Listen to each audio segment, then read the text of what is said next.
Olá, meu nome é Alexandro Becauser. Meu nome é Riane Souza. Vamos apresentar o trabalho A Avaliação de Proficiência de Português como Língua Estrangeira, uma análise de interações simuladas do CELP-BRAS. Esse trabalho é fruto de um trabalho de conclusão de curso feito na Universidade Estadual de Feira de Santana, no Núcleo de Línguas do Idioma Sem Fronteiras.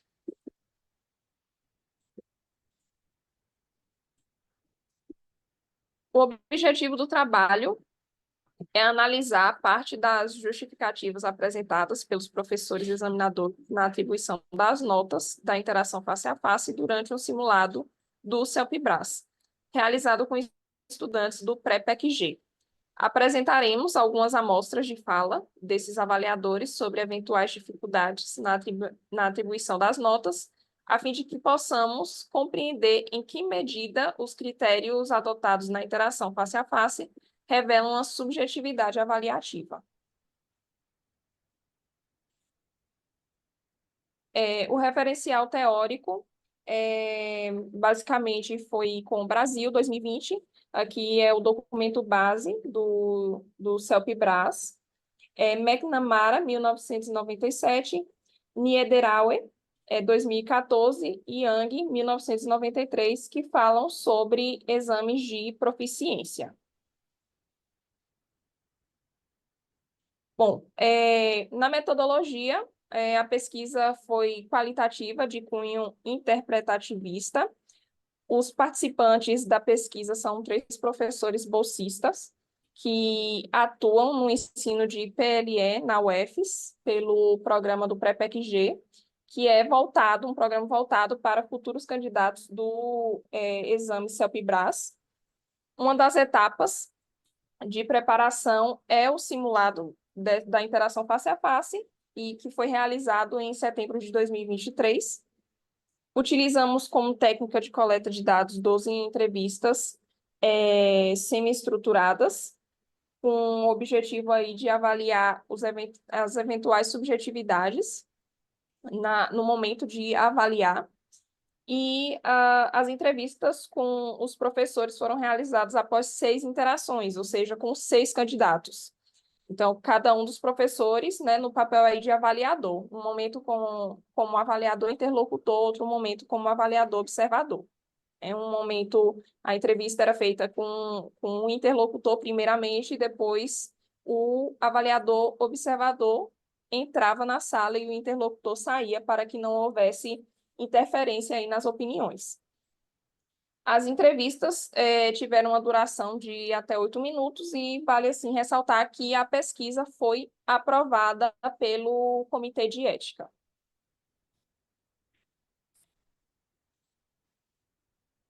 O roteiro de perguntas basicamente foi essas três aqui. A primeira: com base em sua avaliação, que nota você atribuiria ao futuro candidato? Por quê?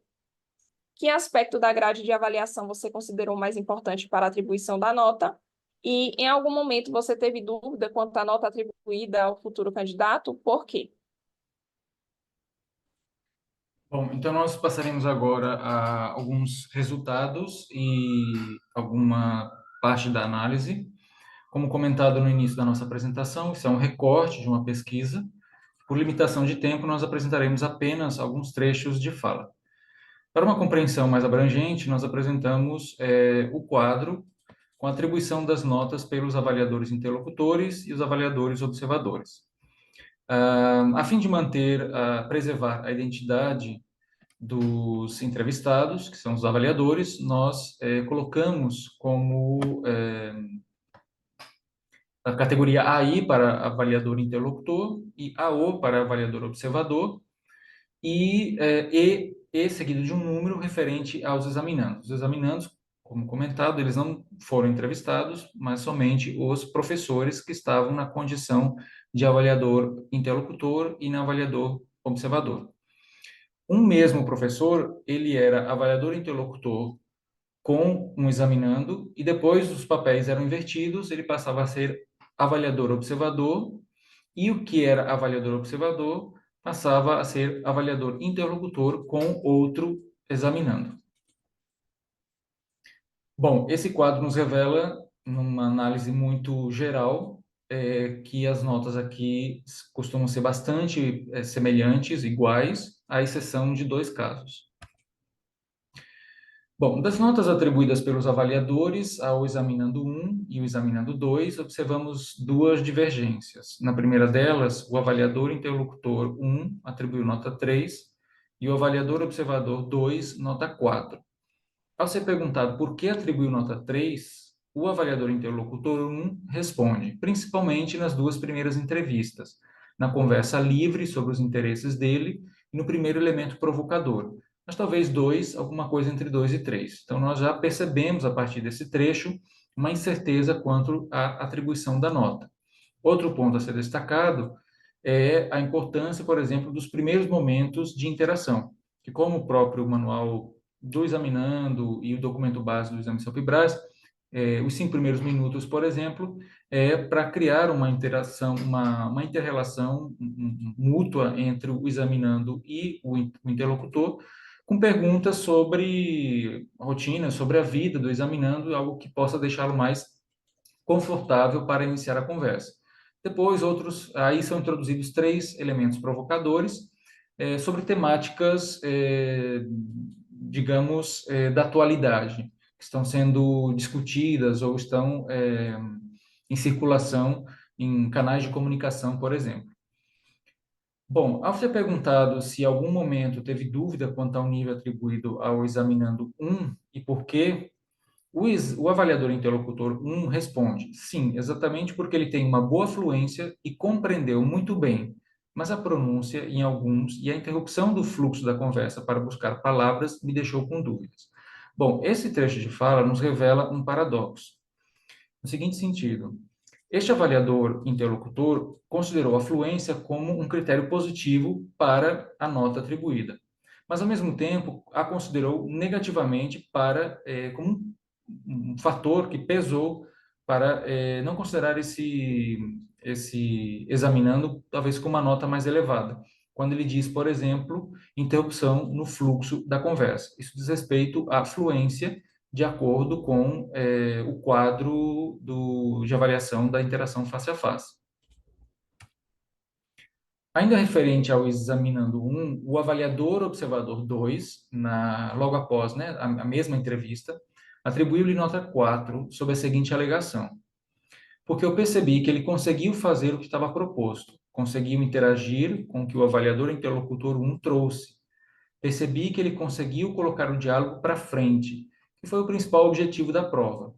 Então, a parte da interação e compreensão pesaram mais na minha escolha. Então, este avaliador, que estava na condição de observador, avaliando o mesmo examinando, considerou a interação e a compreensão como critérios positivos para a nota, de tal maneira que o examinando conseguiu, na avaliação deste avaliador, nota 4. Alguns elementos pesaram, sim, para que ele não alcançasse nota 5. A gente viu no avaliador anterior que o critério fluência foi destacado como critério para uma nota relativamente adequada, digamos, para o examinando. E aqui este avaliador está considerando a interação e a compreensão.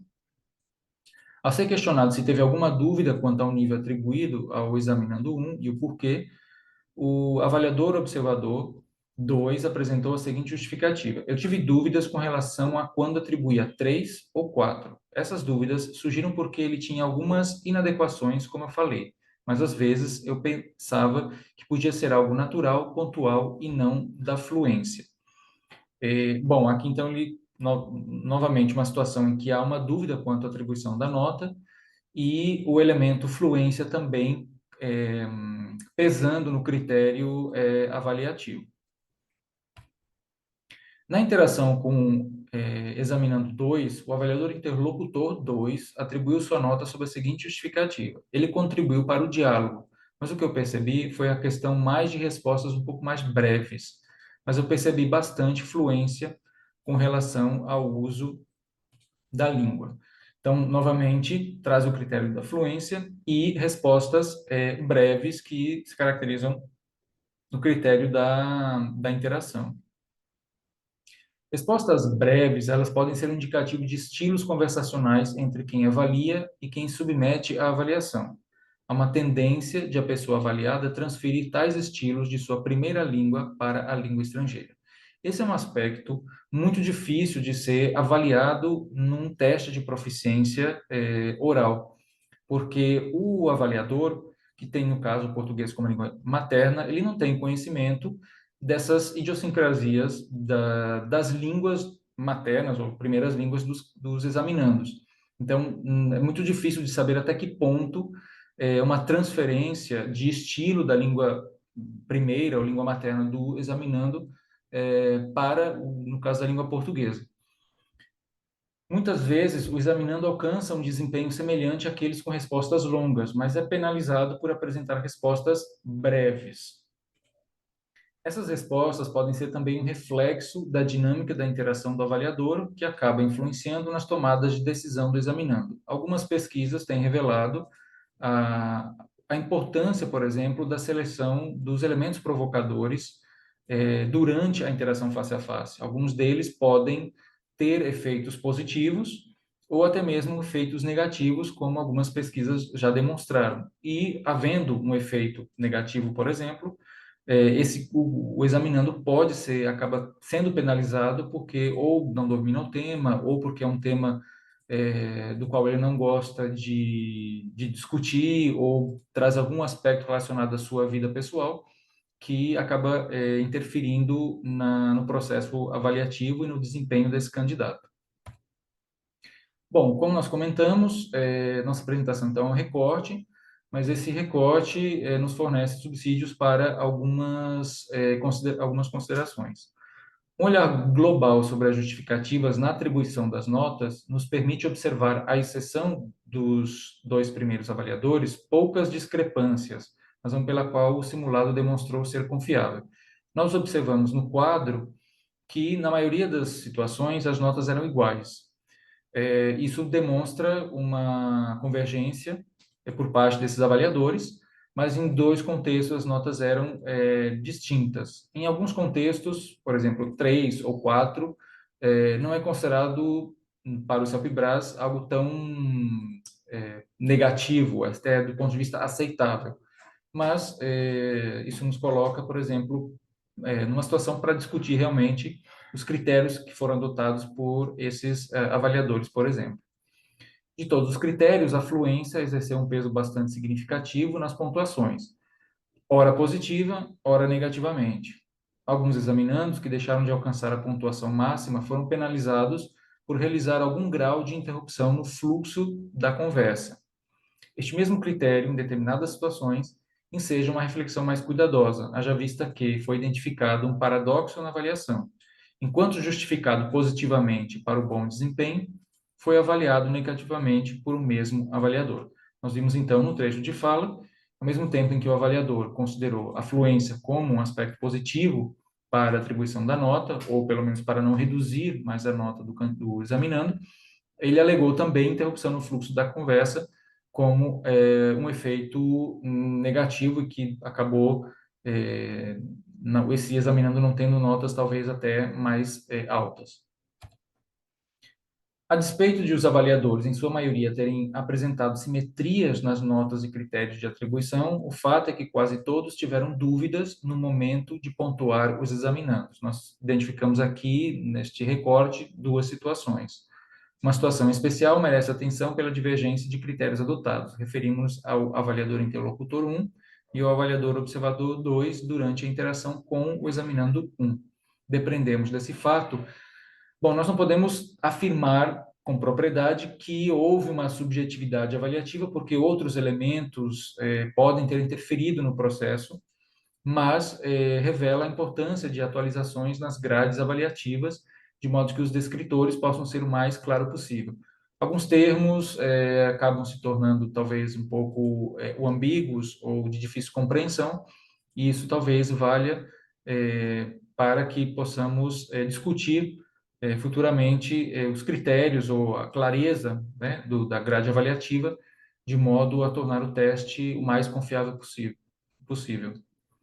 Concluímos o trabalho buscando deslindar a importância de realizar simulados do CELPE-BRAS com professores de PLE em situação de potenciais avaliadores da prova oral, que foi o caso dessa pesquisa realizada com esses professores do Núcleo de Línguas do Idioma Sem Fronteiras da Universidade Estadual de Feira de Santana.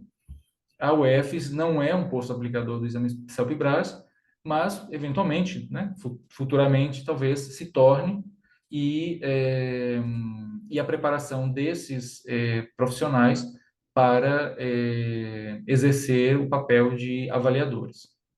E da responsabilidade disso, de um teste de proficiência da magnitude do exame CELPE-BRAS. Refletir sobre suas justificativas serve como subsídio para reduzir o grau de subjetividade entre os pares, aumentando assim a confiabilidade do teste. Bom, antes de terminar, só apenas para fazer um esclarecimento para as pessoas que estiverem nos vendo e nos ouvindo, e talvez não tenham muita familiaridade com o exame SALP-BRAS, cada avaliador recebe uma grade avaliativa diferente, mas ao fim e ao cabo, os critérios que são avaliados são os mesmos. São 6, né? Pronúncia, compreensão, competência lexical, competência gramatical, interação e fluência.